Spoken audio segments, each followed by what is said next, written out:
బళ్ళు ఓడలవుతాయి, ఓడలు బళ్ళు అవుతాయి అంటారు. ప్రస్తుతం అట్లాంటి సంక్షోభం కొన్ని జీవితాల్లో మార్పులు తెచ్చింది. అట్లా రఘురామకృష్ణరాజు 4.5 ఏళ్ల నుంచి తెలుగుదేశం లేదా యాంటీ జగన్ అందరికీ తనే హీరో. ఫస్ట్ సీటు తనదేనని అందరూ భావించారు. అది నరసాపురం పార్లమెంట్ స్థానమేనని అందరూ భావించారు. తీరా చూస్తే నరసాపురం పార్లమెంట్ స్థానం శ్రీనివాస్ వర్మ కొట్టుకుపోతే ఆయన చివరికి తెలుగుదేశం కండవా కప్పుని తెలుగుదేశంలో చేరక తప్పనటువంటి పరిస్థితి రఘురామకృష్ణరాజు. ఫైనల్గా రఘురామకృష్ణరాజు ఉండి అసెంబ్లీ స్థానంతో సరిపెట్టుకోవాల్సి వచ్చింది.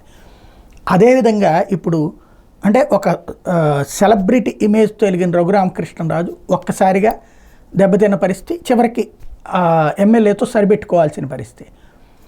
ఇక తర్వాతన చింతమనేని ఎవరైతే దెందులూరు ఎమ్మెల్యే, తనకి ఒక్కసారిగా షాక్ అయిపోయింది. ఆయన ఒక వెలుగు, ఒక రకంగా చెప్పాలంటే 2014-19 మధ్యలో చంద్రబాబుకి బ్యాడ్ నేమ్ ఏదైనా ప్రారంభమైందంటే చింతమనేనితోనే.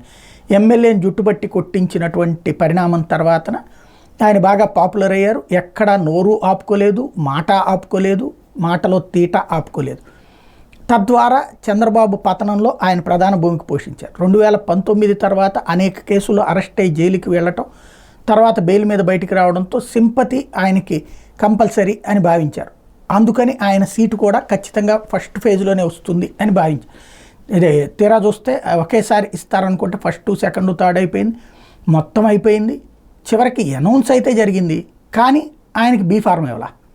ఏంటి అంటే అనపర్తి సీటుకి సంబంధించి జాతీయ నాయకత్వానికి భారతీయ జనతా పార్టీ ఒక పాయింట్ పంపించింది. అనపర్తి సీటు తీసుకుని దానికి బదులుగా దెందులూరు లేదా తంబళ్ళపల్లి, ఈ రెండిట్లో ఏదో ఒకటి చంద్రబాబు ఇవ్వడానికి సిద్ధమని. బీజేపీ అధినాయకత్వం దాని మీద ఏమాత్రం స్పందించలేదు.